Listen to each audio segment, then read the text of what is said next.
வணக்கம் உங்கள் எல்லாருக்கும். நான் உங்களை வந்து சப்போர்ட் பண்ணுங்கலாம் கேட்க மாட்டேன். ஏன்னா ஆல்ரெடி நீங்கள் பயங்கரமாக சப்போர்ட் பண்ணிட்டீங்க. போன வித்த டிக்கெட்டெல்லாம் உங்களால் வந்த டிக்கெட் தான், வேறு யாரும் எனக்கு சப்போர்ட் பண்ணல. நம்பர் 1. நம்பர் 2, மீடியான்னு நான் சொல்லும்போது ஈவன் சில யூடியூப் சேனல்ஸ்லேருந்து ஆன்லைனில் எழுதுகிறவங்க அவங்க கூட இந்த படத்துக்கு எவ்வளோ சப்போர்ட் பண்ணாங்கன்னா அதுக்கு கமெண்ட்ஸ் வருது, என்ன காசு வாங்கிட்டியா இந்த படத்துலன்ட்டு. அதில் யாரோ ஏதோ சினிவுட்ஸ் ஏதோ ஒன்று, அதுக்கு அவன் சொல்கிறாங்க, உனக்கு டவுட்டாக இருந்தால் இந்த டிக்கெட்டை நான் திருப்பி கொடுக்குறேன் காசுன்ட்டு. அந்த அளவுக்கு இந்த படத்துக்கு மீடியா நான் இருக்கிற எல்லா விஷன் ஆஃப் மீடியா எல்லாருமே இந்த படத்துக்கு அவ்வளோ பயங்கரமாக சப்போர்ட் பண்ணாங்க. அதுக்கு பயங்கரமான தேங்க்ஸ். மேடம் சொன்னாங்க வெற்றின்ட்டு. எனக்கு பொய் பேச தெரியாது, வெற்றியெல்லாம் கிடையாது, ஆவரேஜ் தான். இது அடுத்த கட்டத்துக்கு கொண்டு போகிறது தான். எனக்கு சொன்னாங்க இன்றைக்கி வந்து தேங்க்ஸ் மீட்டுன்னு. தேங்க்ஸ் மீட்டா எதுக்குன்னு கேட்டேன். இது மாதிரி நான் சொன்னேன் அதெல்லாம் வேணாம் அப்படின்னேன். இல்லை ப்ரெஸ்ஸுக்கு தேங்க்ஸ். சரி ஓகே, அதுக்குன்னா நம்ம பண்ணலான்ட்டு. டு பி ஃப்ராங்க் ஆல்ரெடி நீங்கள் பண்ணிட்டீங்க, இதுக்கு மேலே உங்களை கேட்குறதுக்கு எனக்கு என்னன்னு தெரியல. ஏன்னா இந்த படம் வந்து முந்தானத்தோ ஆஃபீஸில் உட்காந்துருக்கும்போது நான் இருக்கேன்னு தெரியாமல் அந்த ப்ரொடியூசர்கிட்ட ஒரு டிஸ்ட்ரிபியூட்டர் பேசுகிறார், இதுக்கு தான்ப்பா நீ அந்த ஹீரோவை போட்டு எடுத்துக்கணும், இன்னத்துக்கு இந்த படம் எங்கேயோ போயிருக்கோன்ட்டு. இந்த அளவுக்கு வந்து பேசுகிறாங்க. என்கிட்டயே வந்து நேற்று ஒரு டிஸ்ட்ரிபியூட்டர் ஒழுங்காக வந்து எதாவது லவ் படம் ஏதாவது ஒரு கலக்கி போட்டு பரோட்டா போட்டு அது மாதிரி பாட்டு போட்டு எடுத்துருக்கலாமே, அதுதான் இந்த ஜனங்க நான் சொன்னேன் இல்லை, நான் ஆரம்பம் பண்ணும்போதும் 5 நாள் ஒருத்த வரல, ஷோ பிரேக்கு. இந்த படமும் ஊர் சைடெலாம் ஷோ பிரேக் ஆச்சு. நான் எல்லா தேட்டர் ஓனருக்கும் நேற்று ஃபோன் பண்ணி நான் பர்சனலாக, சார் இப்போ தான் சார் பிக்கப் ஆகுது, கொஞ்சம் ஹோல்ட் பண்ணுங்கள் 2 அது மாதிரி எனக்கோசரம் நான் வந்து ஒரே வார்த்தை சொன்னேன். இந்த அங்கீகாரத்தில் இந்த கோர்ட்டில் செகண்ட் ஹாஃபில் பேசுகிற மாதிரி இந்த ஒரு தடவை சான்ஸ் கொடுங்க, ஒரு தடவை. நான் ஜெயிக்கிறதுக்கு இல்லை, இந்த 3 ப்ரொடியூசர் ஜெயிக்கணும். ஏன்னா நான் வந்து ஆல்மோஸ்ட் 7 வருஷமாக நான் வாங்கின அடியெல்லாம் இந்த 3 பேர் எதெல்லாம் விற்றாங்கன்னு எனக்கு மட்டும்தான் தெரியும். இந்த படம் நடக்கிறதுக்கு இந்த படம் இன்னும் உங்களால் முடிஞ்ச அளவுக்கு 5%ஓ 10%ஓ புஷ் பண்ணிங்கன்னா அதனால் ஏதாவது வரும். அஸ் அன் ஆக்டராக இந்த படத்தில் நான் ஜெயிச்சிட்டேன். அதுக்கு வந்து நீங்கள் தான் மெயின் காரணம். 100%ல் 1000% ஜெயித்தேன். எல்லா இன்டர்வியூலையும் கேட்டாங்க, நீங்கள் எவ்வளோ கான்ஃபிடென்ட் அஸ் அன் ஆக்டரான்ட்டு. நான் 10 கொடுத்த மார்க், அவ்வளோ கான்ஃபிடென்ட் ஆனாங்க. அது நீங்கள் பார்த்துருப்பீங்க. அஸ் எ பிஸ்னஸாக நான் சொன்னது அதே தான், ஒன்றுமே இல்லை. ஆக்சுவலாக மண்டே ஈவினிங்லேருந்து தான் ஆடியன்ஸே ஏற ஆரம்பித்தாங்க. அது கூட உங்களோட நியூஸு வர வர வர வர அதுதான். ஸோ இந்த ஒட்டுமொத்த இது வரைக்கும் வந்த கலெக்ஷனுக்கு மொத்தத்துக்கு காரணம் நீங்கள் மட்டும்தான். நேற்று வந்து ஒரு டிஸ்ட்ரிபியூட்டர் என்கிட்ட பேசுகிறாரு, உனக்கு இத்தனை படம் எடுத்திருக்க, உன்னை லான்ச் பண்ணுறாங்க, ஒரு ப்ரமோஷன் பண்ண தெரியாதா, உன் படத்துக்கெல்லாம் வந்து 2 கோடி 3 கோடிலாம் பண்ணுறேன், இந்த படத்துக்கு பண்ண தெரியும். சார் இல்லை சார், சின்ன ப்ரொடியூசர் சார். அப்போ தேட்டரை பிளாக் பண்ணு, மற்ற ப்ரொடியூசருங்கெல்லாம் எப்படி பண்ணுறாங்க, இப்போ உங்க கூட வந்து ரிலீஸ் ஆன படங்கள்லாம் எப்படி காட்டுறோம், கணக்கு காட்டுறோம். சொன்னேன் எப்படி சார், எனக்கு புரியலன்னா. இல்லை சார் அதுக்கெல்லாம் என்கிட்ட காசு இல்லை. அப்படி போலியாக ஒரு படத்தை வந்து நான் வந்து கலெக்ஷன் காட்டுறதுக்கோ நான் ஆள் இல்லை சார். இந்த படம் ஜெயிக்கும், அந்த நம்பிக்கை எனக்கு இருக்குது. இப்போ கம்மிங் பேக் டு டெக்னீஷியன், நான் பயங்கரமாக நடித்தேன் கிடிச்சேன்லாம் எல்லாம் சொல்கிறாங்க. அதுக்கு பின்னால் இருந்தது ஜேபி. அவரோட வார்த்தையாகட்டும், அவரோட வசனமாகட்டும், அவர் என்ன ஃபீல் பண்ணாரோ அதை நான் என்னோடய ஃபேஷியல் எக்ஸ்ப்ரெஷன்ஸில் கொடுத்தேன், அவ்வளோதான். இது முழுக்க எனக்கு கண்டிப்பாக தெரியும் இந்த வருஷத்தோட எல்லா அவார்ட்ஸும் நான் எடுப்பேன்ட்டு அஸ் அன் ஆக்டராக. அதுக்கும் நீங்கள் தான் காரணம். அதுக்கு முதல் கட்ட காரணம் ஜேபி. ரொம்ப கஷ்டப்பட்டிருக்காரு பயங்கரமாக. இப்போ இந்த படம் வந்து என்ன வேணாலும் பண்ணலாம், ஆனால் அங்கீகாரம் ஆக்சுவலாக மூஞ்செல்லாம் பார்த்தீங்கன்னா யாருமே சந்தோஷமாக இல்லை. நீங்கள் ஆக்சுவலாக மாஸ்டர் தவிர இது எல்லாருமே ரொம்ப சோகமாக இருப்பாங்க பார்த்தீங்கன்னா. ஏன்னா அவருக்கு வந்து 100 படம் இருக்குது, அது பிரச்சனை இல்லை. இவங்களுக்கு எல்லாருக்கும் வந்து இந்த படம் ஜெயிச்சாதான் அடுத்த வேலை சோறு. இதுதான் உண்மை. இது எத்தனை பேர் சொல்லுவாங்கன்னு எனக்கு தெரியாது. நான் அதான் சொல்லுவேன், அறம் எடுக்கும்போது இதே தான் ஆச்சு. வெயிட் பண்ணுங்க. நான் கெஞ்சறேன் போயிட்டு.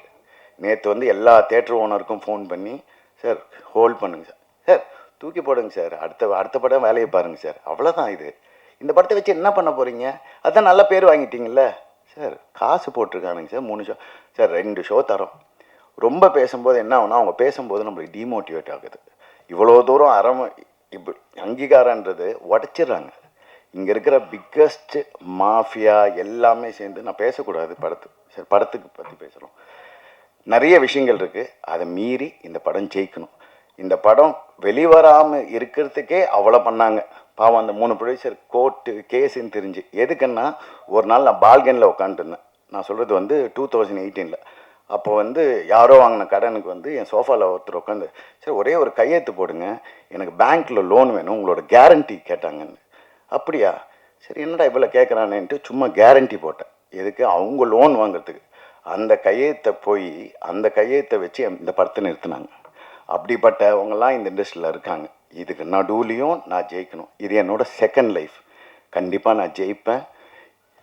நான் படத்தில் ஒரு டைலாக் சொல்லியிருப்பேன், நீங்கள் செஞ்ச மாதிரிலாம் நான் உங்களுக்கு செய்ய மாட்டேன் சார்ன்ட்டு. அதே மாதிரி இந்த 3 ப்ரொடியூசர் வந்து இந்த படத்தில் சம்பாதிக்கலான்னு எனக்கு தெரியல. ஆனால் நான் விட மாட்டேன். என்னை எப்படி மற்றவங்களாம் கைவிட்டாங்களோ அது மாதிரி நான் இவங்களை விட மாட்டேன். கண்டிப்பாக ஜெயிப்பேன். அடுத்த 10 வருஷத்தில் இந்த தமிழ் சினிமாவில் நான் பெரிய ஆக்டராக ப்ரூவ் பண்ணுவேன். என் நம்பர்ஸும் இதே தேட்டர் ஓனர்ஸ் எல்லாம் பின்னால் வந்து நின்று உங்கள் படத்தை கொடுங்கன்னு கேட்குற லெவலுக்கு நான் முன்னுக்கு வருவேன். இது எழுதி வச்சுக்கோங்க. 2 டெக்னீஷியன்ஸ். இந்த படம் வந்து ஃபஸ்ட்டு ஸ்டார்ட் பண்ணும்போது நான் சொன்னேன், இதில் எனக்கு மாஸ்டர் வேணும் எப்படியாவதுன்ட்டு. அப்போ இவங்க பட்ஜெட் போட்டிருந்தாங்க. இவங்க போட்ட பட்ஜெட் வந்து அவரோட ஒரு நாள் சம்பளம். நான் பார்த்தேன், இதில் வேலைக்கு ஆகாது, போய் காலில் விழுந்துருங்க, என் பேர் சொல்லி காலில் விழுந்து எப்படியாவது கொண்டு வாங்கன்னா, சரி ஒரு 5 நாள் கேட்கலான்ட்டா மொத்தம் போடுறாங்க. 25 நாள் டேட் கேட்குறாங்க. தெய்வமே மனசாட்சி இருக்கா உனக்கு அப்படின்னாரு. தெய்வமே எல்லாம் 3 பேர் ஏன் ரொம்ப நாளாக வீட்டில் இருந்தாங்கன்னா, அவங்க வீட்லேயே உட்காருது. அவரை பிடிச்சி இந்த படத்துக்கோசரம் 2 படத்தை டேட்டு விட்டார். அந்த 2 படம் காசு ப்ளஸ் என்னோட 25 நாள். கூட பிறந்தவங்கெல்லாம் நான் இப்போ யாருமே நம்புறதில்லை எனக்கு நடந்த லைஃப்பில். ஆனால் அந்த ஒரு கேரக்டர் தான் வந்து நான் ஏன் தெய்வம்னு கூப்பிட்றேன்னா அதுக்கு தான். எதுக்கு பண்ணுதுன்னு எனக்கே தெரியாது, ஆனாலும் பண்ணுறாரு. இன்றைக்கி வரைக்கும் அப்படியே பண்ணிக்கிட்டு இருக்காரு என் வாழ்க்கையில். இன்னொன்று ஜிப்ரான். நான் வந்து ஜிப்ரான் மேலே ஜிப்ரான் வந்து ஒரு சாபக்கேடு தமிழ் சினிமாவுக்கு. நான் தப்பாக நினச்சிக்காதீங்க. நீங்கள்லாம் வந்து தமிழ் சினிமாலேயே இருக்கக்கூடாது. ஏன்னா அந்த ஆளுக்கு இது வரைக்கும் அங்கீகாரமே இல்லை. நான் அந்த ஆளுன்னு சொல்கிறேன்னா ரொம்ப அவ்வளோ உழைச்சிருக்காரு. ஆனால் என்ன அவர் யாராவது போய் கேசட் என்ன ஆடியோண்ணா ஜிப்ராண்ணா என்னங்க அந்த ஆள் பயங்கரமாக மியூசிக் போடுவான், ஆனால் பாட்டு எங்கெங்க? அதுதான் நான் சொல்லுவேன், நீங்களும் கலக்கி முட்டை எல்லாத்தையும் போட்டு அடிங்க, அப்போ தான் இந்த ஜனங்களுக்கு பிடிக்கும். நீங்கள் உட்காந்து பயங்கரமாக வாசித்து இதுக்கு அங்கீகாரம் கிடைக்கல. என்றைக்கு உங்களுக்கு அங்கீகாரம் கிடைக்குதோ அன்றைக்கி தான் தமிழ் சினிமா ஜெயிக்கும். எழுதி வச்சுக்கோங்க. 3வது கேமராமேன் விஸ்வா. பயங்கரமாக எங்கிட்ட திட்டுவாங்க, டெய்லி திட்டு வாங்குவான். ஆனால் கொடுத்த வேலையை பயங்கரமாக சூப்பராக பண்ணிட்டான் ஜிப்ரான். அப்புறம் என் தங்கச்சி தங்கமயில். ஆக்சுவலாக என் குழந்தைங்கள நான் தங்கமயில்னு கூப்பிடுவேன். அவளை பார்க்கும்போது எனக்கு அதனால் தங்கமயில்னு பேர் வச்சேன். அதே மாதிரி ஷூட்டிங் ஃபுல்லாக அப்படியே ரியலாக அண்ணன் தங்கச்சி மாதிரி இருந்தோம். ரொம்ப தேங்க்ஸ். தினேஷ்.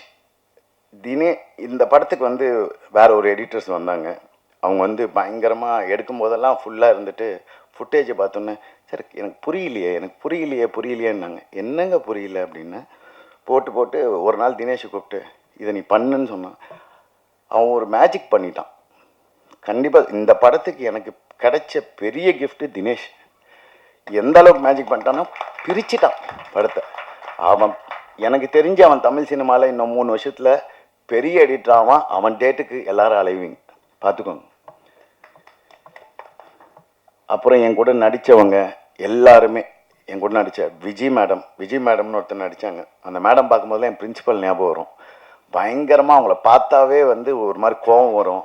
அவங்களாகட்டும், என் கூட மன்சூர் அலிகான் சார் ஆகட்டும், என் கூட ஒர்க் பண்ண எல்லா ஆர்டிஸ்ட்டும், கோ ஆர்டிஸ்ட் சிந்துரி ஆகட்டும், மேடம் வசுந்தரா மேடம் ஆகட்டும், ராம்ஜி சார் ஆகட்டும், எல்லாருமே ரொம்ப நல்லா பண்ணாங்க. கேட்கும் போதெல்லாம் நிறைய வாட்டி டேட் மாறிச்சு. 2 வாட்டி எனக்கு வந்து கிழிஞ்சுது இதில். அதனால் ஒரு 3 மாதம் போச்சு. அப்புறம் மாஸ்டர் டேட் கேட்கும்போது இவங்கெல்லாம் இருக்க மாட்டாங்க, திருப்பி உங்கள் டேட் வாங்கணும். அப்புறம் என் கூட நடித்த அம்மா அப்படியே எங்கள் அம்மாவை நான் பேசும்போதெல்லாம் எங்கள் அம்மா கிட்ட பேசுகிற மாதிரியே இருக்கும். இந்த படத்தில் வந்து நிறைய டைலாக் வந்து ஜேபி வந்து அவர் கதைக்கு எழுதினாரா இல்லை எனக்குன்னு எழுதினாரான்னு தெரில. இதில் நான் பேசும்போது எப்படிங்க இப்படி நடிச்சிங்க, நான் நடிக்கலைங்க. 7 வருஷமாக என் அனுபவித்ததெல்லாம் அப்படியே பேசினேன், அவ்வளோதான். எங்கள் அம்மா சொல்லுவாங்க, உன் தலைமுறையோட எல்லாத்தையும் இந்த தலைமுறையோட மாறிடணுன்ட்டு. அது எங்கள் அம்மா சொல்லிக்கிட்டே இருப்பாங்க. திருப்பி என்னோடய 2வது லைஃப் ஆரம்பிச்சிருக்கேன். இந்த 2வது லைஃப்பை நீங்கள் சப்போர்ட் பண்ணிட்டீங்க, நீங்கள் சப்போர்ட் பண்ணுவீங்க.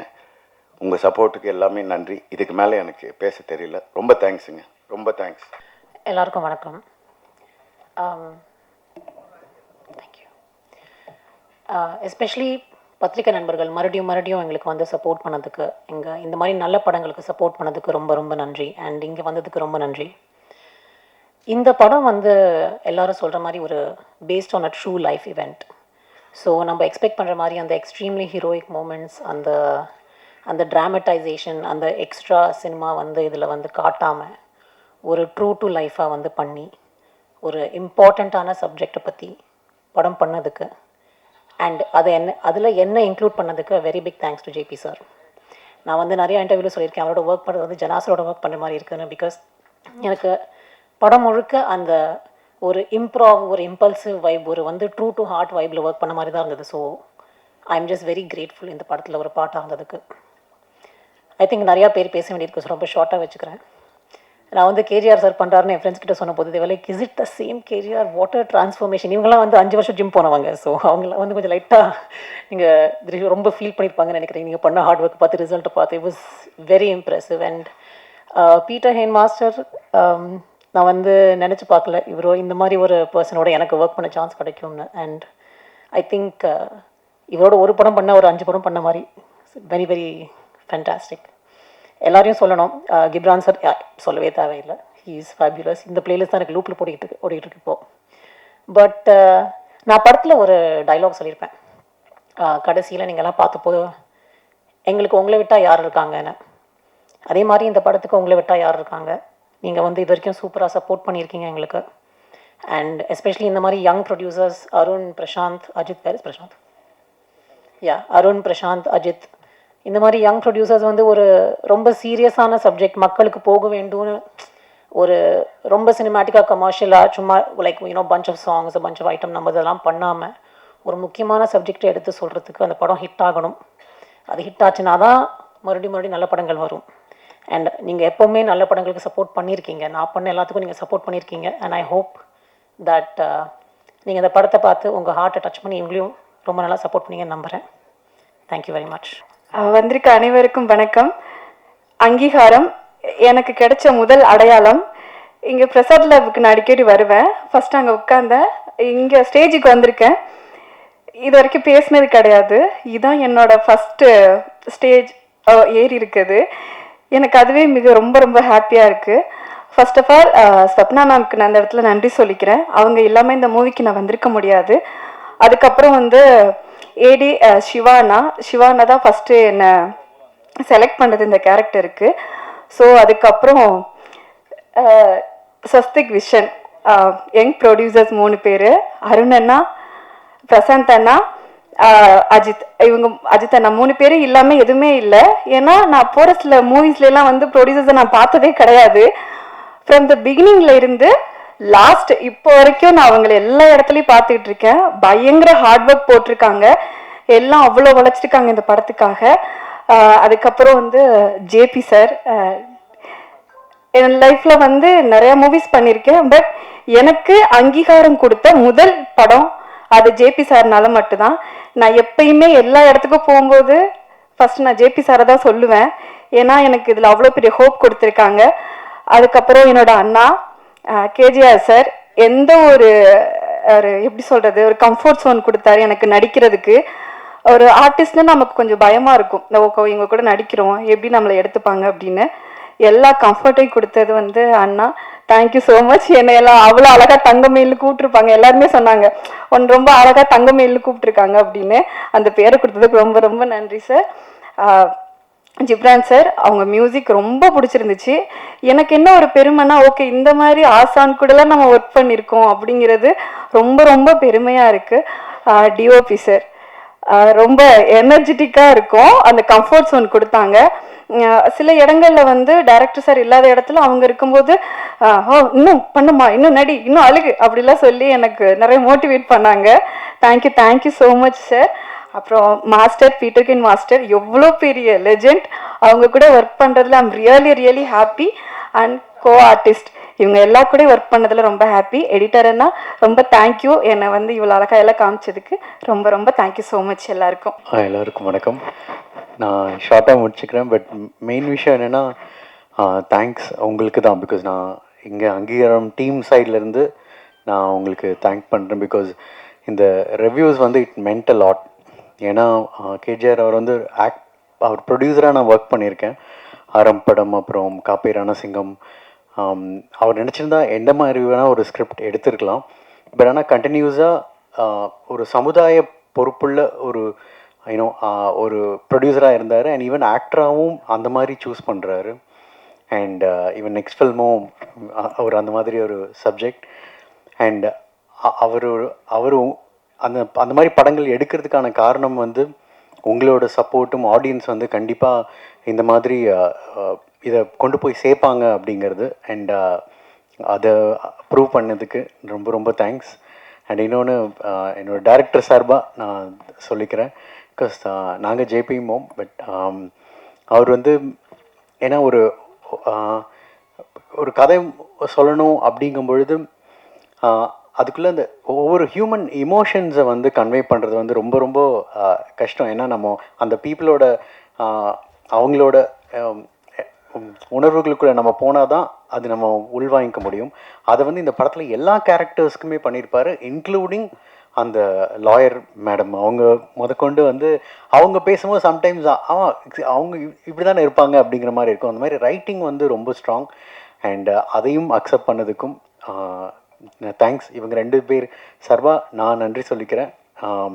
அண்ட் கண்டிப்பாக யாரோ சொன்னாங்க அந்த மாதிரி ஒரு படத்துக்கு இந்த மாதிரி படங்கள் உங்களை நம்பி எடுக்கப்படுற படங்களுக்கு 2வது வாரங்கிறது ரொம்ப ரொம்ப முக்கியம். மறுபடியும் உங்களோட சப்போர்ட் எங்களுக்கு வேணும். நீங்கள் இன்னும் கொண்டு போய் சேர்ப்பீங்கன்னு நான் நம்புகிறோம். தேங்க்யூ. எல்லாருக்கும் வணக்கம்.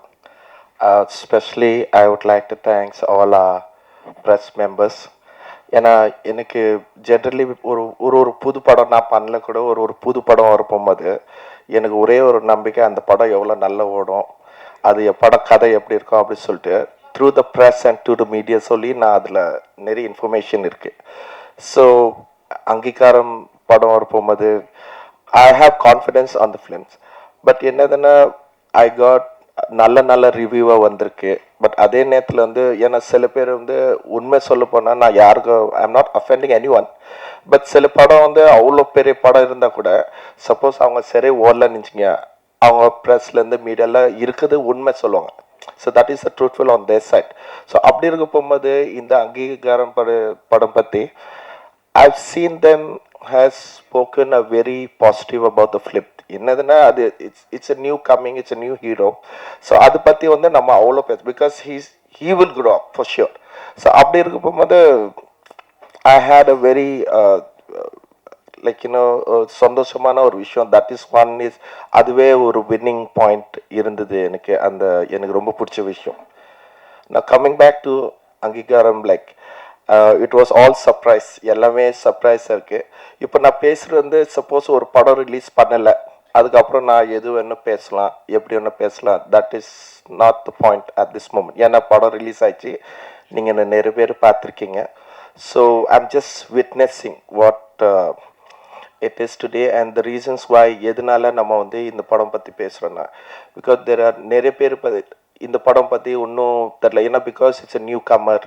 அதுக்கப்புறம் வந்து நாங்கள் வந்து உண்மை சொல்ல போனால் we are group of people who really hard work like நாங்கள் including me and specially if you say means like KGR which I call him தெய்வமே because he also called me தெய்வமே. there's a long term. ஏன்னா நாங்கள் வந்து ஒரு 25 வருஷமாக நாங்கள் பழக்கிறோம் brothers மாதிரி.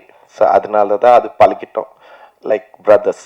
ஸோ அப்படி இருக்க போகும்போது when he committed this film எனக்கு வந்து நீங்கள் ஆக்சுவலி எந்த ஹீரோ பண்ண போகிறாங்க தான் நான் கொஞ்சம் கன்ஃபியூஸ் இருந்தேன். பட் ஆஃப்டர் த சம்டைம்ஸ் ஏன்னா நான் சொன்னேன் நான் இதேமே இந்த படம் வந்து டைரக்டர் வந்து ஸ்கிரிப்ட் நல்லா எழுதியிருக்காரு. But the very important strong point வந்து ஹீஸ் அன் அத்லெட்டிக். அதே மாதிரி அதுக்கு அந்த தகுதி அந்த ஓடுது. இந்த காலம் ஹீரோ வந்து it is very hard for the heroes to spend. அதாவது நம்ம வந்து மாத கணக்கு வருஷ கணக்கில் அது ட்ரைனிங் இந்த படத்துக்காக இவ்வளோ ட்ரைனிங் கொடுக்குறதுக்கு it is little practical issues ஒன்று இருக்குது அப்படி சொன்னேன். பட் அதுக்கப்புறம் கொஞ்ச நாளுக்கு அப்புறம் திடீர்னு தேவ் வந்து இந்த படம் வந்து அவரே பண்ணுறாருங்கிறாரு. So I was shock. I said them it's not a ordinary. நீங்கள் ஒரு சின்ன விஷயம் நீங்கள் எடுக்கிற மாதிரி நடிக்காதீங்க. ஏன்னா நீங்கள் வந்து ஏற்கனவே நீங்கள் யோர் பர்ஃபார்மன்ஸ் எனக்கு ப்ராப்ளம் இல்லை, எனக்கு டவுட் இல்லை. ஏன்னா டெய்லி வீட்டில் அதுக்கு மேலே பேசுவார். படத்தில் கொஞ்சம் சாஃப்டாக பேசுகிறார், வீட்டிலனா அதுக்கு மேலே பேசுவார், அதோட சூப்பராக பேசுவார். ஸோ அப்படி இருக்க போகும்போது எனக்கு அந்த இது கிடையாது. I don't have any doubt in that. But ஒரு அத்லெட்டிக்னா அதுக்கு ஒரு தகுதி வேணும், அதுக்கு ஒரு ஸ்போர்ட்ஸ்மேனாக ஒரிஜினலாக இருக்கணும். இட் இஸ் நாட் ஓன்லி பாடி, அதாவது பாடி பில்டர் மட்டும் கிடையாது. ஸோ அப்படி இருக்கும்போது கொஞ்சம் ஏன்னா நாங்கள் ஒரே அப்பார்ட்மெண்ட், அதாவது மேலே கீழே இருக்கான். கொஞ்ச நாள் ஷூட்டிங் போகும்போது திடீர்னு வந்து little by little I'm seeing his transformation. எங்கே கேட்டாங்கன்னா எங்கள் ஒய்ஃப் எங்கே செல்ல தேவ இருக்காருண்ணா, இல்லை அவர் கிரவுண்டுக்கு போயிருக்காருண்ணா, அதுக்கப்புறங்க ஜிம்முக்கு போகிறேங்க, இப்படியே ரெகுலர்ண்ணா. The reasons why I'm saying this is, ஒரு ப்ரொடியூசர் வந்து அவர் காசு போட்டு எங்கெந்த காசு இருந்தால் படம் பண்ணுறதுக்கு ஈஸியாக இருக்கும். ஆனால் அவரே இந்த மாதிரி லைக் கஷ்டப்படுறாங்கன்னா, this is I am telling this from my heart. நான் விட்னஸாக இருந்தேன். இந்த அங்கீகாரம் படத்துக்கு ஒரு நல்ல ஒரு பேர் இருக்குது, அவருக்கும் சேர வேண்டிய பேர் கரெக்டான பேராக இருக்குது. இந்த ஆங்கர் முன்னாடி சொன்னாங்களே, ஒரு குழந்தைகிட்ட இருந்து அவங்க ஒரு ப்ரைஸ் கொடுத்தா ஒரு அந்த மாதிரி வந்து he deserved this name, the title. ரொம்ப கோஇன்சிடென்ஸாக இருக்குது because of his hard work. ஒன்று. அதுக்கப்புறம் நான் ஏன் என்னோட பர்சனல் ஃபீலிங் நான், ஏன்னா நீங்கள் சில பேர் படம் பார்த்துருக்கீங்க, பட் அது behind the scenes, behind the shooting spot scenes மட்டும் இல்லாமல் அதுக்கு behind they personal life I was travelling along with them. So எனக்கு வந்து இது ரொம்ப சந்தோஷமான ஒரு விஷயம். So I just want to share this personally. காரணம் என்னதுன்னா, இந்த இன்ஃபர்மேஷன்ஸ் வந்து, ஏன்னா it is not only him, தெய்வம் மட்டும் அவங்க பண்ணல. டைரக்டர் வந்து ஒரு நல்ல இன்ஃபர்மேஷன். சில விஷயம் வந்து நானும் வளர்ந்துட்டேன். நான் பாண்டிச்சேரியில் பிறந்தேன், பட் சென்னையில் தான் ஃபுல்லாக நான் வந்து வளர்ந்தேன். ஏன்னா அம்மா வேணும். பட் நான் வாழ்ந்தது வந்து சென்னை. இத்தனை வருஷம் இருக்கும், நான் இப்போ 50+ இருக்க போகும்போது சில விஷயம் எனக்கு தெரியல. அப்படி இருக்க போகும்போது அந்த டைரக்டர் வந்து he wrote it very well. ரொம்ப நல்லா எழுதியிருக்காரு. நல்ல இன்ஃபர்மேஷன்ஸ், நல்ல விஷயம்ல நமக்கு தெரியாத விஷயங்கள்லாம் இருக்கா. பட் தெரியாத விஷயம் வந்து நம்ம வந்து எதுவுமே ஒதுங்கிற விஷயம் கிடையாது. It's a daily life and daily like sports. இப்போ ஒரு ஒரிஜினல் ஸ்போர்ட்ஸ் சில்ட்ரன் எத்தனை ஸ்போர்ட்ஸ் மனுஷங்களா கஷ்டப்பட்டுருக்காங்க. நம்ம வந்து இன்னைக்கு பார்த்தா இந்தியாவில், Tamil Nadu, total all over India எவ்வளோ கிரவுண்ட்ஸ் இருக்குது, எத்தனை பேர் அதில் காலையில் வந்து ப்ராக்டிஸ் பண்ணுறாங்க. ஸோ அவங்களோட டெய்லி லைஃப் வந்து அவங்களோட பர்சனல்ஸ் வந்து சில விஷயம் இருக்கும். ஸோ அந்த மாதிரி இந்த படத்தில் வந்து அந்த கதை கொண்டு வரதுக்கு ஐ felt it's not a big films, but it is worth it to see the films. என் தாய்க்கும் தாய் தமிழுக்கும் நன்றி.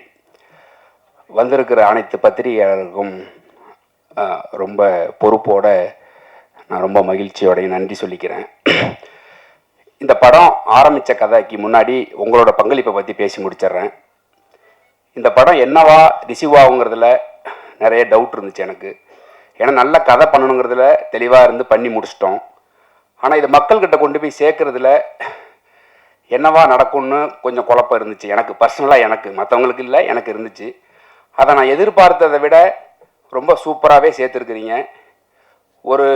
ஒரு சின்ன இடத்துல கூட எங்களோட உழைப்பை குறைச்சி மதிப்பிடாமல் ரொம்ப அபரீதமாக கொண்டாடி கொண்டு போய் சேர்த்துருக்குறீங்க. எங்களுக்கு அதில் வந்து எந்த விதமான குறையுமே நீங்கள் வைக்கலை.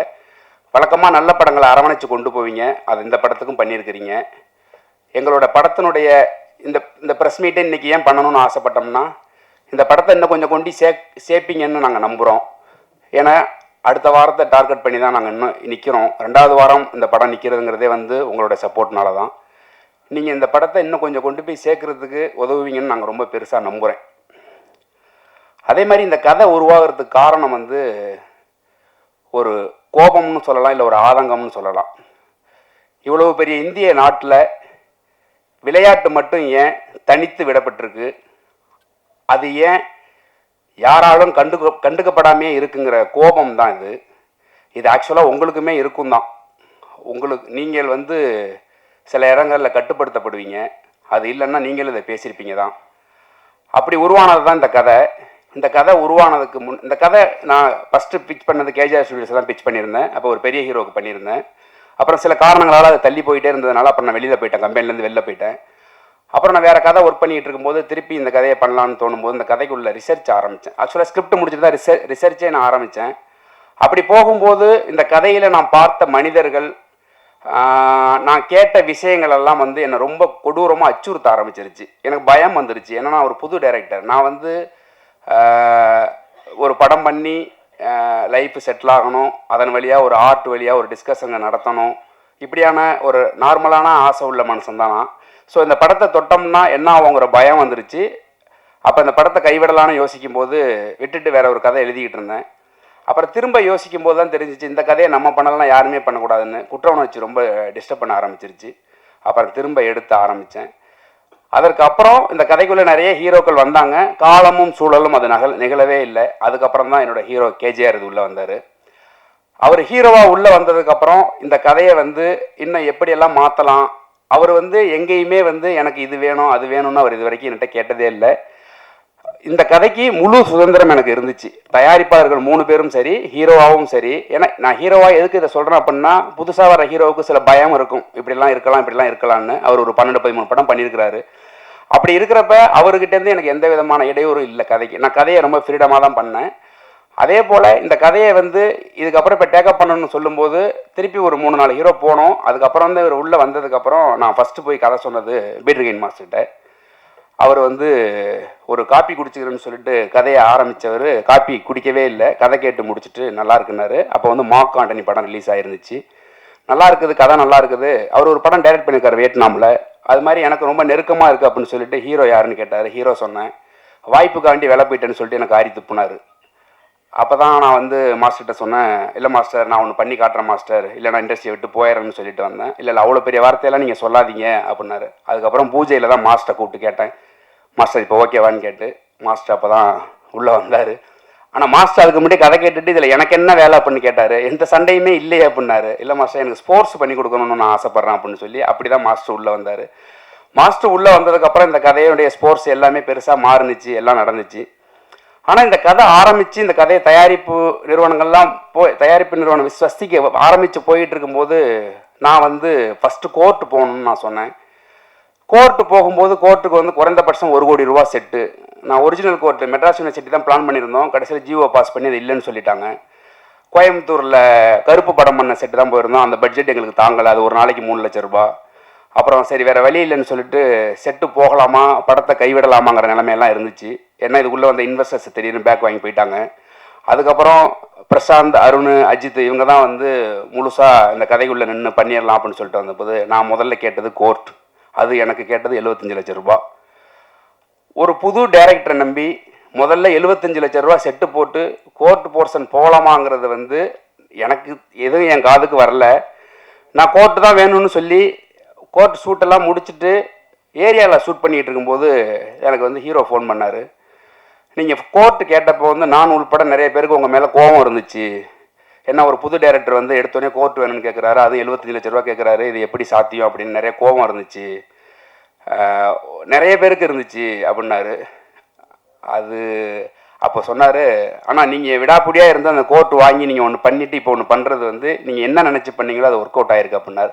எனக்கு என்னென்னா பயம். எனக்கு வந்து நான் என் ஹீரோவை வந்து நான் ப்ரெசென்ட் பண்ணுறதை வந்து ஒருத்தங்க கூட ரிஜெக்ட் பண்ணக்கூடாதுன்னு ரொம்ப தெளிவாக இருந்தேன். அவர் தயாரிப்பார், அதெல்லாம் எனக்கு தேவையில்லாத விஷயம்.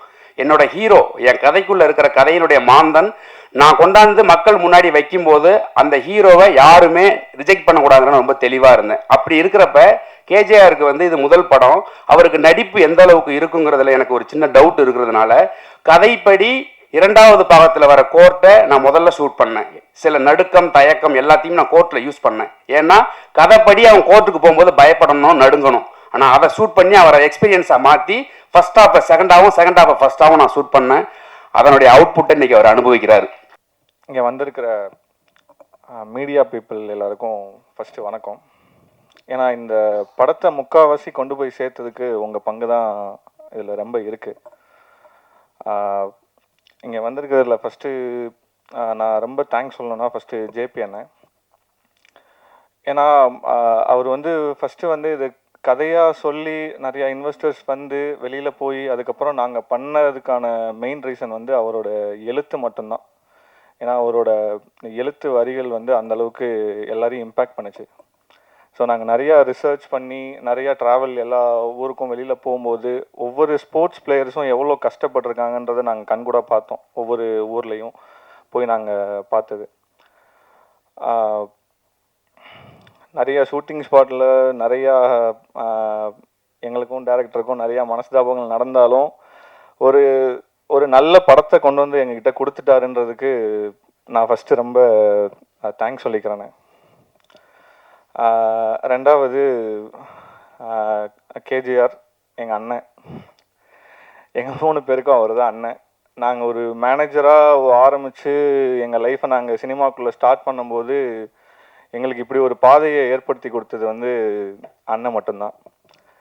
ஸோ அண்ணன் இல்லைன்னா நாங்கள் இல்லை. அது அவரோட கஷ்டங்கள் எல்லாத்தையுமே நாங்கள் கடந்த ஒரு 6-7 வருஷமாக வந்து நாங்கள் தொடர்ந்து அவர் கூட பார்த்துட்டே இருக்கோம். அவர் ப்ரொடியூசராக இருந்த டைம்லேயும் சரி, இப்போது ஹீரோவாக இருக்கிற இந்த டைம்லேயும் சரி, எவ்வளோ கஷ்டப்பட்டு முயற்சி பண்ணி ஒரு அங்கீகாரத்துக்காக நாங்கள் இங்கே போராடி வந்துட்டுருக்கோன்றதை நாங்கள் அவரோட இதை வந்து நாங்கள் கண்கூட பார்த்துட்டு இருந்தோம். ஸோ இந்த படத்தை வந்து நிறையா நேரங்களில் வந்து எங்களுக்கு இந்த இண்டஸ்ட்ரியில் வந்து எங்களுக்கு யாரும் இந்த படத்துக்கும் எங்களுக்கு வந்து அங்கீகாரம் கொடுக்கல. யாரும் எங்களை வந்து கை தூக்கி மேலே தூக்கி விடலை. நாங்களாக தான் முன்னேறி மேலே வர வேண்டிய சூழல் எங்களுக்கு உருவாயிருச்சு. இது எல்லாரும் ஷூட்டிங் ஸ்பாட்டில் நடந்த விஷயங்கள் எல்லாருமே பேசுவாங்க. ஆனால் இந்த படம் ரிலீஸ் ஆகுமா ஆகாதான்ட்டு கோர்ட்டுக்கு அலைஞ்ச எங்கள் 3 பேருக்கு தான் கோர்ட்டுக்கும் கேஸும் சரி, கோர்ட்டு கேஸுன்னு அலைஞ்ச நாட்கள் தான் அந்த கடைசி 3 நாட்கள் எங்கள் 3 பேருக்கு மட்டும்தான் தெரியும். அந்த அளவுக்கு இந்த படத்தை வந்து எவ்வளவோ முடக்கிறதுக்கு முயற்சி பண்ணாங்க. அதை மீறியும் நாங்கள் வெளியில் வந்திருக்கோம். அதுக்கு வந்து இந்த மீடியா பீப்புள்ஸும் நீங்கள் கொண்டு போய் சேர்த்த ஆதரவும் தான் எங்களுக்கு பெரிய மகிழ்ச்சியாக இருக்குது. நாங்கள் இன்னொன்று வேண்டி கேட்குற ஒரே ஒரு விஷயம் என்னென்னா, இந்த படத்தை இன்னும் கொஞ்சம் முயற்சி பண்ணி இன்னும் கொஞ்சம் நிறையா மக்களுக்கு வந்து இந்த படம் வந்து போய் சேரணுன்றதை நான் வந்து உங்ககிட்ட கேட்டுக்கிறேன். அண்ட் தென் மற்ற டெக்னீஷியன்ஸ் அண்ட் ஆக்டர்ஸ் எல்லாருக்குமே ரொம்ப நன்றி. And Peter Hein master, Arun சொன்ன மாதிரி மாஸ்டரோட வீட்டில் இருந்த நாட்கள் தான் நிறையா. ஏன்னா அவர் வந்து எங்களுக்கு வந்து ஒரு வெல்விஷர் மாதிரி எங்களை நிறையா கைட் பண்ணி கூப்பிட்டு போகிற Peter Hein master. Thanks master நீங்கள் உள்ளே வந்ததுக்கு. தென் ஜிப்ரான் சார், ஜிப்ரான் சாரோட பாடலும் பேக்ரவுண்ட் ஸ்கோரும் தான் இந்த படத்தை ஒரு கட்டத்துக்கு மேலே உயர்த்தி நின்றுச்சு. ஸோ அதுக்கு ரொம்ப தேங்க்ஸ் சார். ஸோ மற்ற artist and Viswana and editor Dinesh ரொம்ப தேங்க்ஸ். ஏன்னா நீ உள்ளே வந்ததுக்கப்புறம் தான் இந்த படத்தோட எல்லா மொமெண்ட்டுமே வேறு மாதிரி மாறிச்சு. So thank you so much. மறுபடியும் கேட்டுக்கிறேன், இந்த படத்தை இன்னும் கொஞ்சம் முயற்சி பண்ணி ஒரு மக்கள்கிட்ட கொண்டு போய் சேர்க்கறதுக்கு இன்னும் கொஞ்சம் முயற்சி பண்ணிங்கன்னா ரொம்ப சந்தோஷமாக இருக்கும். அடுத்தடுத்து மேலே நாங்களும் படம் பண்ணுறதுக்கு முயற்சி பண்ணுவோம். Thank you so much. ஸ்வஸ்தி விசன்ஸ் எங்களோட ஃபஸ்ட்டு படம். எங்களோட ஹீரோ கேஜிஆர் சார் வந்திருக்காங்க. எங்களை நம்பி ஒரு 2 வருஷம் இந்த படத்துக்காக உழைச்சிருக்காங்க. ஆஸ் அ ப்ரொடியூசராக இருக்கும்போது அவர் கூட மேனேஜராக ஸ்டார்ட் பண்ண என்னோடய கரியரை. இப்போ நான் இந்த ஸ்டேஜில் ப்ரொடியூசராக நிற்கிறேன். ஸோ அதுக்கு ஃபஸ்ட்டு தேங்க்யூ சார். செகண்ட் வந்து ஜேபி அண்ணா தென்பதியான், இந்த படத்தோட டைரக்டர். ஸோ அவரோட ஃபஸ்ட்டு டேட்லேருந்து இப்போ கூட அவர் கூட ட்ராவல் பண்ணிகிட்ருக்கோம். அவரோட எழுத்தையும் அவரோட விஷயங்களையும் நாங்கள் படமாக ஆக்கியிருக்கிறதுல ரொம்ப பெருமையாக இருக்குது. இந்த மாதிரி படங்கள் நாங்கள் எடுத்திருக்கோம் அப்படின்றது. ஸோ இது எப்படியாவது நீங்கள் கொண்டு போய் சேர்க்கணும்னு நம்புகிறோம். ஸோ அதுக்காக தான் இந்த ஸ்டேஜ். செகண்ட் திங் வந்து ஜிப்ரான் அண்ணா. ஸோ நான் ஒர்க் பண்ண படத்தில் எல்லா படத்துலையும் ஜிப்ரான் அண்ணா கூட ஒர்க் பண்ணியிருக்கேன். ஸோ ரணசிங்கம் அந்த மாதிரி படங்களுக்கு ஒர்க் பண்ணியிருக்கேன். ஸோ அப்போ இருந்து இப்போ வரைக்கும் ட்ராவல் ஆகிறது கூடிய காரணங்கள் என்னென்னா, ஸோ அவர் ஈஸியாக வந்து அப்ரோச் பண்ண முடியும், பேச முடியும், ஓட்டு வாங்க முடியுன்ற நம்பிக்கை தான் அடுத்து வந்து பேசும் போதெல்லாம் மாற்றிச்சு. ஸோ அவர் கூட அடுத்தடுத்து பயணிக்கணும்னு நினைக்கிறேன்னா தேங்க்யூ ஸோ மச்ண்ணா. பீட்டர் கெயின் மாஸ்டர், அவர் கூட எங்கள் ஆஃபீஸில் இருந்ததை விட அவர் வீட்டில் இருந்தது தான் அதிக நாட்கள் இருக்கும்னு நினைக்கிறேன்னா. அவர் எல்லா படங்களும் எல்லா ஜாம்பன்கள் கூடயும் அவர் ஒர்க் பண்ணியிருக்காரு. அவர் கூட ஒர்க் பண்ணுறதுல ரொம்ப சந்தோஷமாக இருந்தது. அதையும் தாண்டி பெரிய பயம் கூட இருந்தது, பொறுப்பும் இருந்தது. அவர் கூட ஒர்க் பண்ணுறோம். ஸோ அவர் கூட எப்படி ஹேண்டில் பண்ணணும், எப்படியெல்லாம் இருக்கணுன்றதை அவரை பார்த்து மேனேஜராக ஒர்க் பண்ணும்போது தெரியல. ஆஸ் அ ப்ரொடியூசராக அவர் கூட ஒர்க் பண்ணும்போது அவர் கேட்டதெல்லாம் கொடுத்துருக்கும்னு நினைக்கிறேன். ஸோ அவருக்கு கேட்டதெல்லாம் கொடுத்ததுக்கான காரணங்கள் என்னென்னா, அவர் இந்த படத்தை வந்து அடுத்த கட்டத்துக்கு கூட்டிகிட்டு போய் நிப்பாட்டிட்டாரு. தேங்க்யூ ஸோ மச் பீட்டகன் மாஸ்டர். அடுத்தது விஸ்வானா. அவரோட விஷுவல்ஸ் என்னென்னா, எனக்கு ஃபஸ்ட்டு படம், எடிட்டர் சாருக்கு ஃபஸ்ட்டு படம், ஹீரோ சாருக்கு ஃபஸ்ட்டு படம், டைரக்டர் சாருக்கு ஃபஸ்ட்டு படம், எல்லாத்தோட ஃபஸ்ட் படமும் இதுதான். ஸோ எல்லாரும் போய் இந்த படத்தை கொண்டு போய் சேர்ப்பீங்க நம்புகிறேன். Thank you so much. இதில் முகமது யாசின்னு ஒருத்தர் இருக்கார். நீங்கள் பார்த்துருப்பீங்களான்னு தெரில. இன்ஸ்டாகிராமில் திடீர்னு ட்ரெண்ட் ஆனார். அவர் காது கேட்காது. அவர் வந்து 200 எல்லாத்துலேயும் கோல்டு மெடல். அவருக்கு இது வரைக்கும் அங்கீகாரம் கிடையலை. இது வந்து ஒரு சின்ன எக்ஸாம்பிள் தான். இது மாதிரி இன்னும் 1000 பேர் இருக்காங்க. என்னால் முடிஞ்சது இந்த ஒரு 3 பேருக்கு தான் என்னால் முடிஞ்சது நான் பண்ணுறேன். ஆனால் மீதி பேருக்கெல்லாம் என்னால் பண்ண முடியாது. இந்த படத்தை ஜெயிக்க வச்சிங்கன்னா, இந்த படத்தை தமிழ்நாடு கவர்மெண்ட் கொண்டாடிச்சுன்னா இது மாதிரிலாம் நடக்கிறதுக்கு வாய்ப்பே இல்லை. இந்த படம் ஒன் அண்ட் ஒன்லி இவங்கள மாதிரி ஆளுங்களுக்கு சமர்ப்பணம். இதில் காசுன்றதுக்கு அப்பாற்பட்டு இவங்களுக்கான எடுத்த படம் இது. இதை கொண்டு போகிறது, இதை கேள்வி கேட்குற இடத்துல நீங்கள் இருக்கீங்க. இதை நீங்கள் தான் கேள்வி கேட்கணும். தேங்க்ஸ். முகமது அவர் ஒரு சில என் பேர் முகமது யாசின். நான் ஈரோட்டிலேருந்து வரேன். நான் வந்து என்னோடய ஸ்போர்ட்ஸில் எக்ஸ்பீரியன்ஸ் ஷேர் பண்ணுறேன். நான் வந்து கிட்டத்தட்ட 15 வருஷமாக ஸ்போர்ட்ஸ் பண்ணிகிட்ருக்கிறேன். ஸோ அந்த 15 வருஷத்தில் பார்த்தீங்கன்னாங்களே, நான் சில மீட்டுக்கெலாம் போவேன். நேஷ்னல் ஸ்டேட்டு டிஸ்ட்ரிக்ட்லாம் போவேன். அதில் எல்லா மீட்டும் போய் அட்டன் பண்ணிக்கிறேன், மெடல் பண்ணிக்கிறேன். அதில் பார்த்தீங்கன்னா அதில் சில பேரண்ட்ஸில் வருவாங்க, என்னை மாதிரி காது கேட்காதவங்க, அது மாதிரி பேரண்ட் நிறைய பேர் வருவாங்க. அவங்க என்ன கேட்டாங்கன்னா, ஏங்க நீங்கள் நல்லா ஓடுறீங்க, நல்லா பெர்ஃபார்ம் பண்ணுறீங்க, இந்தியா லெவலில் ஓடிக்கிறீங்க, ஸோ நீங்களும் எங்கள் குழந்தைங்களுக்கு இது ட்ரைனிங் கொடுக்கலாம்ல அப்படின்னு கேட்டாங்க. நானும் சொன்னேன் இல்லைங்க அப்படின்னு. ஏன் கேட்டேங்க. அது நான் ஏன் இல்லைன்னு சொன்னேன்னா, என்னோடய எக்ஸ்பீரியன்ஸில் அந்த குழந்தைங்க தப்பாக பண்ணிடக்கூடாது அப்படின்ட்டு நான் இது வரைக்கும் கைடு பண்ணுறதில்ல. ஸோ இப்போ தமிழ்நாட்டில் இருக்கிறவங்க இந்த மாற்றுத்திறனாளிகளாக சிறப்பாக விளையாடுறாங்க. ஸோ அவங்களுக்கு என்னென்னா, சரியான கைடு கிடைக்கல, அண்டு சரியான க்ரௌண்டு கிடைக்கல, இன்னொன்று ப்ராப்பராக கோர்ஸ் கிடைக்கல. கோர்ஸ் இவங்களாம் கிடைச்சா கண்டிப்பாக இவங்களாம் நிச்சயமாக மெடல் பண்ணுவாங்க. ஸோ என்னை பொறுத்தவரைக்கும் என்னோட ஒரு கோரிக்கை என்னென்னா, தமிழ்நாட்டில் ஒவ்வொரு தாலுக்கா இருக்கும், தாலுக்காவில் ஒரு கிரவுண்டு ஒரு ப்ராப்பராக கோர்ஸ் இருந்தால் கண்டிப்பாக இந்தியாவில் எல்லா ஸ்டூடெண்ட்ஸும் நிச்சயமாக ஒலிம்பிக் கோல்டு மெடல் பண்ணுவாங்க. ஆனால் தமிழ்நாட்டில் இயற்கையாகவே எல்லா பசங்க சிறப்பாக, பொண்ணுங்க பசங்க சிறப்பாக நல்லா ஓடுறாங்க. ஸோ நான் பார்த்துருக்கேன். ஸோ அவங்களுக்கு ஏதோ பண்ணலான்னு பார்த்தா சரி அவங்களுக்கு ஏதோ கிடைக்கணும் என்னோட கோரிக்கை. ஸோ அதனால் தேங்க்யூ. இந்த படத்தில் வந்து என்ன சொல்கிறதுன்னு எனக்கு தெரியல. ஃபஸ்ட் டைம் எங்கள் வீட்டில் வந்து எங்கள் அம்மாவை ஃபஸ்ட் டைம் நான் சம்பாரித்து ஃபஸ்ட் டைம் எங்கள் அம்மாவுக்கு சேரீ வாங்கி கொடுத்துருக்கேன். அது ரொம்ப எனக்கு பெருமையாக இருக்குது. எங்கள் அம்மா ஃபஸ்ட்டு ஸ்க்ரீனில் என் வீட்டில் என் பேரண்ட்ஸ் எல்லாருமே கூப்பிட்டு போனேன். இந்த அளவுக்கு பண்ணியிருக்கடா, நல்லா சூப்பராக பண்ணுறா அப்படின்னு சொல்லி கட்டி பிடிச்சி எல்லாருமே எழுதாங்க. இந்த வாய்ப்பு கொடுத்ததுக்கு டைரக்டர் சாருக்கு, எல்லாருக்கும் பிரசாந்தன சாருக்கு, சார் கூட ரொம்ப கூட அவர் கூட நான் பண்ணதுக்கு அத்லெட்டிக்ஸ் சார் கூட ஓடின என்ன சொல்கிறதுன்னு தெரியல சார். ஃபஸ்ட் டைம் ஸ்டேஜில் பேசுகிறேன். ஆக்சுவலாக இதில் வந்து இதுக்கு வெக்கப்படணும். அவன் ஃபஸ்ட்டு அவங்க அம்மாவுக்கு புடவை வாங்கி கொடுத்தான்னா அது சினிமாவில் சம்பாரித்து வாங்கி கொடுத்துருக்கான். அப்படி இருந்துடக்கூடாது. அவன் ஸ்போர்ட்ஸில் சம்பாரித்து வாங்கி கொடுத்தான். இதுவே இந்த படத்துக்கு எக்ஸாம்பிள். அவ்வளோதான் நான் சொல்லுவேன். நான் சார் கூட இந்த படத்தில் நடித்ததுக்கு ரொம்ப நன்றி சார். ரொம்ப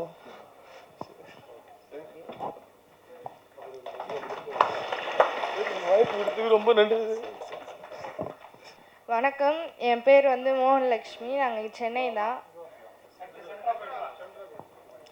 நான் வந்து ஒரு 9 இயர்ஸாக நான் வந்து ஒரு கராத்தே அத்லெட். கண்டினியூஸாக ஸ்டேட்டு நேஷ்னல்ஸ் எல்லாமே பண்ணிகிட்ருக்கோம். இங்கே இருக்க எல்லாருமே பண்ணுறாங்க. இப்போது கராத்தே வந்து இங்கே தமிழ்நாட்டில் நாங்கள் ஒழுங்காக இன்னும் ரெகக்னைஸ் ஆகலை. மற்ற ஸ்டேட்டில் எல்லாமே நேஷ்னல் ஸ்டேட் பிளேயர்ஸ்க்கு வந்து ஒரு கவர்மெண்ட் ஜாபாக இருக்கட்டும், ஃபண்டாக இருக்கட்டும், இது எல்லாமே கரெக்டாக இருக்குது. எங்களுக்கு வந்து இன்னும் ரெகக்னைஸ் ஆகலை. எங்களோட மெயினான ரெக்வெஸ்ட் என்னென்னா, கராத்தே வந்து இங்கே தமிழ்நாட்டில் சிஎம் ட்ராஃபியில் எங்களை ரெகக்னைஸ் பண்ணி கராத்தே கேம் இன்க்ளூட் பண்ணணும். அதுதான் எங்களோட ரெக்வெஸ்ட். இப்போ சிஎம் ட்ராஃபியில் கராத்தே இன்க்ளூட் ஆச்சுன்னா நாங்கள் இப்போது படுற கஷ்டம் எங்களுக்கு ஃபண்டு, கவர்மெண்ட் ஜாப் இது எல்லாமே எங்களுக்கு கிடைக்கும். எங்களால் அகாடமிக்ஸும் பார்க்க முடியும், ஸ்போர்ட்டும் தமிழ்நாடு வந்து ரெப்ரசன்ட் பண்ணி இன்னும் எங்களால் பெரிய லெவலில் ப்ளேஸ் பண்ண முடியும். நேஷ்னலாக இருக்கட்டும், ஸ்டேட்டாக இருக்கட்டும். ஸ்போர்ட்ஸ் டெவலப்மெண்ட் அத்தாரிட்டி ஆஃப் இந்தியாவுக்கும் தமிழ்நாடு கவர்மெண்ட்க்கும் இந்த ரெக்வெஸ்ட் வந்து நாங்கள் வைக்கிறோம். சிஎம் ட்ராஃபியில் வந்து கராத்தேவை இன்க்ளூட் பண்ணணும்னு. பண்ணால் இங்கே இருக்க கராத்தே அத்லெட் எல்லாருக்குமே ரொம்ப உதவியாக இருக்கும். எல்லாருமே நிறைய சுச்சுவேஷனில் எங்களால் ஃபண்ட் இல்லாமல், ட்ரெயின் டிக்கெட் கிடைக்காம, ஃப்ளைட் டிக்கெட் கிடைக்காம, நிறைய இடத்துல தமிழ்நாடு ரெப்ரசன்ட் பண்ணி எங்களால் ப்ளே பண்ண முடியாமல் இருந்திருக்கு. இது எல்லாமே இல்லாமல் எங்களால் ஸ்போர்ட்டில் ஒழுங்காக கான்சன்ட்ரேட் பண்ணி விளையாடுறதுக்கு இது எல்லாமே எங்களுக்கு கிடைக்கணும். அவ்வளோதான். தேங்க்யூ. ஆக்சுவலாக கராட்டே கோச் என்னை பார்த்துக்கோங்க, எனக்கு 41 இயர்ஸ் ஆகுது. இப்போ சாயில் ஏசியன் கேம்ஸ் ஜப்பானில் நடக்கிறதுக்கு சாயில் நானும் ஒரு ஆள் செலக்ட் ஆகிருக்கேன். டாப் 4ல் இந்தியாவிலேருந்து டாப் 4ல் நானும் ஒரு ஆள். இப்போது 41 இயர்ஸில் அங்கீகாரம் கிடைக்காம இது இப்போது பாரதி மலர் எல்லாமே இங்கே வாங்க. பாரதி ஆக்சுவலாக இவங்கெல்லாம் வந்து மை கேர்ள் பாய் பார்த்துக்கோங்க. ஆக்சுவலாக கேர்ள் தான், ஃபீமேல் தான் இவங்களாம். இப்போ இவங்க பாரதி வந்து ஏசியன் லெவலில் 7th பொசிஷனில் இருக்காங்க. இப்போ சைனாவில் நடந்த மேட்ச்சில் 7th பொசிஷன் இந்தியாவுக்காக விளையாடி, மலர்வி வந்து ஏசியனில் 5th பொசிஷனில் இருக்காங்க. சைனாவில் நடந்த மேட்ச்சு 2025ல். இப்போ 26க்கு அடுத்த இது போயிட்டு இருக்கு. இப்போ இவங்க 5th பொசிஷன்லேருந்து கோல்டு அடிக்கிறதுக்கு வாய்ப்பு இருக்கா இல்லையா? ஆக்சுவலாக நான் வந்து 5th பொசிஷனில் வந்திருக்காங்க. எல்லாம் ஓன் காசு, பேரண்ட்ஸ் அவங்க இருக்காங்க, எல்லாம் அவங்க காசு தான். இதே கவர்மெண்ட் சப்போர்ட் இருந்துச்சுன்னா இப்போ இவங்க கோல்டு அடிக்கிறதுக்கு வாய்ப்பு இருக்கா இல்லையா? நான் உங்களை கேட்குறேன். 5th ஃபஸ்ட்டு வந்து பக்கத்தில் தானே. அப்போ ஆனால் நாங்கள் ஓனாக ரெடி பண்ணி கொண்டு போதும், எல்லாமே ஓன் காசு. அப்போ ஒரு ஸ்டேஜில் பேரண்ட்ஸும் பட்ஜெட் இல்லாமல் அனுப்ப மாட்டேன்றாங்க, ப்ராக்டிஸ் அனுப்ப மாட்டேறாங்க. அப்போ என்ன ஆகிடுதுன்னா, சரி பண்ணலாமா வேணாமான்ற ஒரு ஸ்டேஜில் பேரண்ட்ஸே சார் ஸ்கூலில் சப்போர்ட் இல்லை, கவர்மெண்ட் சப்போர்ட் இல்லை, தாம்பரம் தான்னா கராத்தே தெரிய மாட்டேங்குது அப்படின்னு சொல்லிட்டு விட்டுதாங்க பேரண்ட்ஸ். இப்போ நான் எப்படி ரெடி பண்ண முடியும்? நான் என்ன சொல்கிறேன்னா, சாயில் ஆக்சுவலாக ஸ்போர்ட்ஸ் அத்தாரிட்டி ஆஃப் இந்தியாவில் டாப் 4ல் ஏசியன் கேம்ஸுக்கு செலெக்ஷன் வச்சு நேஷனல் ஸ்குவாடில் இருக்கேன். நான் டாப் 4ல் இருக்கேன். அப்போ ஏசியன் கேம்ஸுக்கு அடுத்த ஜென்ரேஷனை நாங்கள் ரெடி பண்ணணும் அப்படின்னா சப்போர்ட் இல்லாமல் பண்ண முடியல. எல்லாமே ஓன் காசாக பட்ஜெட்டுக்கு அப்புறம் அவங்களால எல்லாமே பெரிய பெரிய ஆள்லாம் கிடையாது, எல்லாமே middle class low class family தான் கராட்டே பண்ணுறாங்க. அப்போ ரெடி பண்ணணும்னா கண்டிப்பாக இன்டர்நேஷ்னல் எக்ஸ்பீரியன்ஸ் இல்லாமல் இன்டர்நேஷ்னலில் போய் மெடல் அடிக்கவே முடியாது. அந்த க்ரௌடு, அந்த அட்மாஸ்பியர் எல்லாத்தையும் இவங்களாம் டிஸ்ட்ரிக்ட் கோல்டு அடித்து, ஸ்டேட் கோல்டு அடித்து, நேஷனல்ஸில் கோல்டு அடித்து அப்பவும் போனவங்க. ஆனாலும் ரெகக்னேஷன் தமிழ்நாட்டில் மோஸ்ட்லி மற்ற எல்லா ஸ்டேட்லேயுமே இது எல்லாமே கிடைக்குது. எல்லா கவர்மெண்ட் சப்போர்ட் பண்ணுறாங்க. நாங்கள் நேஷனல்ஸ் போவோம், தமிழ்நாட்டிலேருந்து எல்லா நேஷனல் பிளேஸும் வருவாங்க. அவங்ககிட்டே பேசும்போது நாங்கள் வந்தது எல்லாமே ஓன் கவர்மெண்ட் ஃபண்டு, அவங்க சப்போர்ட் பண்ணி வந்தாங்கன்னு சொல்லுவாங்க. ஆனால் இவங்க நேஷனல்ஸ் வரும்போது இவங்க ஓன் ஃபண்டாக இருக்கும். அப்போது ஒரு ஸ்டேஜுக்கு மேலே பண்ண முடியல எங்களால். நான் ஆக்சுவலாக வந்து வாலண்டரியாக வந்தேன். எப்படியோ இதுதான் ரீசன்.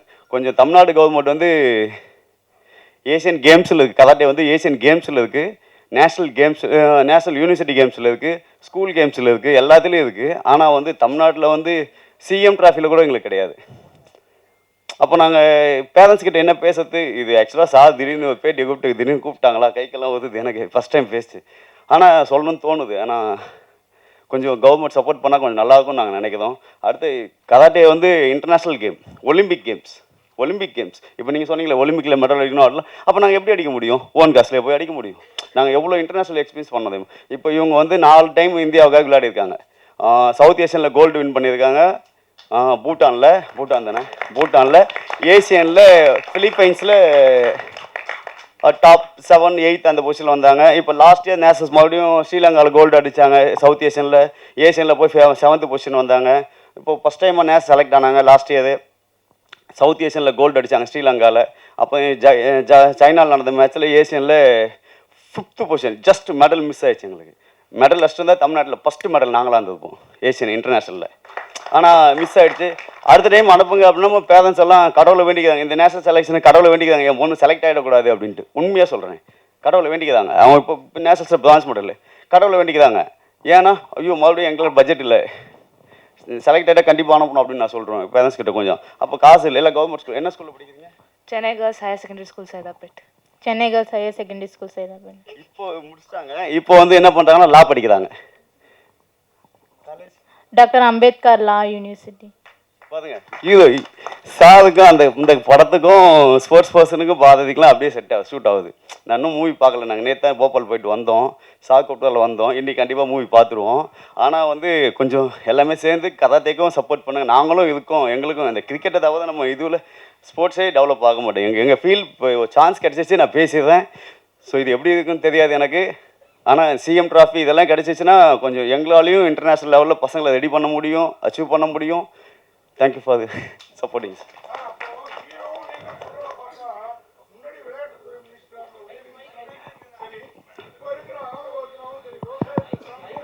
மைக் சார், மைக்கில் பேசுங்க சார். முன்னாடி உதயநிதி ஸ்டாலினும் சரி, சரிங்க சார், இப்போ இருக்கிற ஆதவர்ஜனாவும் சரி, சரிங்க சார், விளையாட்டு வந்து விவசாயத்தை தாண்டி நான் முக்கியத்துவம் கொடுப்பேன்னு இப்போ ஆதவர்ஜனா சொல்லி அது சர்ச்சையாச்சு.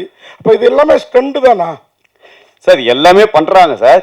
எங்க கேமுக்கு பண்ணல தான் நாங்கள் சொன்னோம். விளையாட்டுல ஏன்னா இவரு சொன்னப்பே அந்த வருத்தம் தெரிஞ்சது. இப்போ இந்த கவர்மெண்ட்டை பற்றி சொன்னது நம்மளுக்கு டைம் கொடுக்கணும். ஃபர்ஸ்ட் ஆஃப் ஆல் இவங்க எல்லாம் ரொம்ப நாளாக மீட் பண்ணதுக்கே ட்ரை பண்ணுறாங்க, அதுவே மீட்டிங் நடக்கல. அவங்களுக்கு வேறு ப்ரிஃபரன்ஸ் இருக்கோ என்னவோ நம்மளுக்கு தெரியாது. இப்போ அதுக்குள்ளேயே நம்ம அதுக்கு ஒரு சொல்யூஷன் வரக்கூடாது. இப்போ கடந்த 2 ஆட்சியை சொன்னீங்கன்னா கரெக்ட், ஏன்னா ரிசல்ட் இல்லை சார். என்ன பார்த்துக்கோங்க, 41 இயர்ஸ் ஆகுது, அப்போ சப்போர்ட் இல்லைன்னு தானே சார் அர்த்தம். உங்களுக்கு லைவ் எக்ஸாம்பிள், அவங்க போகிற டிக்கெட், நான் படத்தில் சொல்கிறேன், நான் போகிற டிக்கெட்டு, ஃப்ளைட் டிக்கெட்டாவது ட்ரெயின் டிக்கெட்டாவது எல்லாம் சொந்த காசு. குடிக்கிற தண்ணி கூட எந்து தான். அதுதான் உண்மையானது. நான் சொன்ன ஒவ்வொரு வார்த்தையும் டைரக்டர்ஸ் எழுதின ஒவ்வொரு வசனமும் அவங்கேருந்து எடுத்தது தான். இல்லை, விளையாட்டுத்துறையே இவங்க விளையாட்டாக தான் ஆமாம் ஆமாம் ஆமாம் அப்படிதான் இருக்குது. ஆமாம். அதாவது உங்களுக்கே இந்த மாதிரி ஒரு படத்துக்கே அங்கீகாரம், நாங்கள் இவ்வளோ விமர்சனம் பண்ணியும் அங்கீகாரம் கிடைக்கல. இந்த படத்துக்கு ரசிகர்கள்ட்ட எப்படி அங்கீகாரம் கிடைக்கும்? அதான் சொல்கிறேன், இந்த படம் ஜெயிச்சதுன்னா விளையாட்டு வீரர்கள் ஜெயிப்பாங்க. இந்த படம் தோத்துச்சுன்னா விளையாட்டு வீரர்கள் என்றைக்குமே ஜெயிக்க முடியாது. அண்ணே ஒன்றும் இல்லைண்ணே, ரொம்ப சிம்பிள்ண்ணே. நான் இன்டர்வியூவில் சொன்னது தானே, இந்த கதையில் நான் பேசியிருக்கிறது நான் ரிசர்ச் பண்ணதில் ரொம்ப குறைஞ்ச சதவீதம், ஒரு 10% தான் நான் பேசியிருக்கிறேன். இவங்க எனக்கு தெரியாது இங்கே வருவாங்கன்னு. ஆக்சுவலாக என் படம் பார்த்துட்டு இன்றைக்கி உங்களை சந்திக்கிறதுக்கு ஒரு 13 பேர் ரெடியாக இருந்தாங்க. அதை நம்ம எதாவது சிம்பத்தி கிரியேட் பண்ணுற மாதிரி இருக்குன்னு சொல்லிட்டு நான் வேணான்னு சொல்லிட்டேன். ஒன்றும் இல்லைண்ணே, ரொம்ப சிம்பிள்ண்ணே. பத்திரிகைக்கு இருக்கிற அளவற்ற சுதந்திரம் என்ன வேணாலும் நிகழ்த்தும்னு நம்புறவனா. நான் கொஞ்ச நாள் மீடியாவில் ஒர்க் பண்ணியிருக்கிறேன். தமிழ்நாட்டில் இருக்கிற கிரவுண்டு வாசலில் சும்மா ஒரு பாக்ஸ் வைங்கண்ணே. ஏன்னா எந்த பிளேயரும் நேரடியாகவும் சொல்ல மாட்டாங்க, ஏன்னா அவங்க ஸ்போர்ட்டில் இருக்கும்போது சொல்ல முடியாது. ஒரு பாக்ஸ் ஒன்று வைங்கண்ணே. அந்த பாக்ஸில் என்ன விழுவுதுன்னு மட்டும் நம்ம பார்த்து நம்ம பேசினாலே போதும். என்னென்னா இங்கே பிரச்சனையே என்னென்னா, இது தொட்டோம்னா ரொம்ப பெருசாக மாறும். பட்ஜெட்டில் ஆரம்பிக்கணும். அது பட்ஜெட்டில் ஆரம்பித்து அரசும் அதிகாரிகளும் அக்கறைப்படுறதுல நிற்கணும். அது இங்கே விளையாட்டு இதில் அந்த பாதிக்கப்பட்ட அபியூஸ் பண்ணப்பட்ட பொண்ணு ஒருத்தி, சத்யா ஒருத்தி பேசுவாள்ல இங்கே, ஏன்னா இங்கே விளையாட்டோட மதிப்பே தெரியாது அப்படிங்கிறது தான் அப்படின்னு. அதை தான் ஹீரோ பேசுவார். அப்போ இழுத்து மூடுங்க அப்படின்னு. அது சரியான ஆர்கியூமெண்ட்டானு எனக்கு தெரியாதுண்ணே. நீங்கள் இந்த கதையை எழுதி முடிக்கும்போது எனக்கு வேறு என்ன எழுதுறதுன்னே தெரில. நீங்கள் கராத்தேயில் வெறும் 5 பேருடைய பிரச்சனை இதுவாக இருக்குது. ஆனால் நீங்கள் இருக்கிற ஒரு 40-50 ஸ்போர்ட்ஸ் இருக்குது. ஒலிம்பிக் ஸ்போர்ட்ஸ் மட்டுமே ஒரு 33 to 36 இருக்குது. ஒட்டு மொத்தமாக ஒரு 50 to 55 கேம்ஸ் இருக்குது. நீங்கள் ஒட்டு மொத்தமாக தமிழ்நாட்டில் எடுத்தீங்க அப்படின்னா, அதான் இந்த கதையை எழுதி முடிக்குமே எனக்கு ஒன்று தோணுச்சுண்ணே. ஒருவேளை எனக்கு எல்லா விதமான சக்தியும் இருந்தால் அரசு மேலேயே வழக்கு தொடுத்து நான் ரெடியாக இருப்பேன். ஏன்னா அப்படி இருக்குது இங்கே பிரச்சனை. நம்ம பிரச்சனையை பேசாமல் நம்ம சும்மா கடந்து போகவும் முடியாதுண்ணே. என்னன்னா நீங்கள் ஒரு 20 வருஷத்தை ஒரு விளையாட்டு வீரன் ஒப்பு கொடுக்குறான் அந்த நாட்டுக்காக. அவன் அடிக்கிற கோல்டு பேரில் இந்தியாவையும் தமிழ்நாட்டையும் எழுதுறீங்க. ஆனால் அவனுக்கு என்ன பண்ணுறோம்? எதுவுமே நம்ம பண்ணுறதில்லை. இது என்னன்னா இது காலங்காலமாக புறையோடி கிடக்குது. இது நான் உலகத்திலே வஞ்சிக்கப்பட்ட இனம்னா உதவி இயக்குனர்னு நினச்சிக்கிட்டு இருந்தேன். இந்த கதைக்குள்ளே போனதுக்கு அப்புறம் தான் தெரிஞ்சிச்சு அது விளையாட்டுத்துறையில் இருக்கிறவங்களாம் அப்படின்னு சொல்லிட்டு செய்கிறாங்க. அது ரொம்ப குறைந்த சதவீதமாக அந்த செய்கிறதுக்குள்ளே நிறைய ஊழலும் நிறைய ஒரு உள்ளடி வேலைகளும் நடக்கிறதுனால அது போய் பெருசாக சேர்றதே இல்லை. இந்த விளையாட்டுக்கு ஒப்பு கொடுத்தவங்களுக்கு திரும்பி பார்த்தா லைஃப் இல்லை, வேற எங்கே போவாங்க? எல்லாரும் கதை கேட்க முடியும், ஆனால் எங்கே போய் இருப்பாங்க? அந்த கேள்வி பெருசாக இருக்குது. அதுதான் அந்த ஆதங்கம் தான் அந்த கதைன்னு நான் சொன்னது.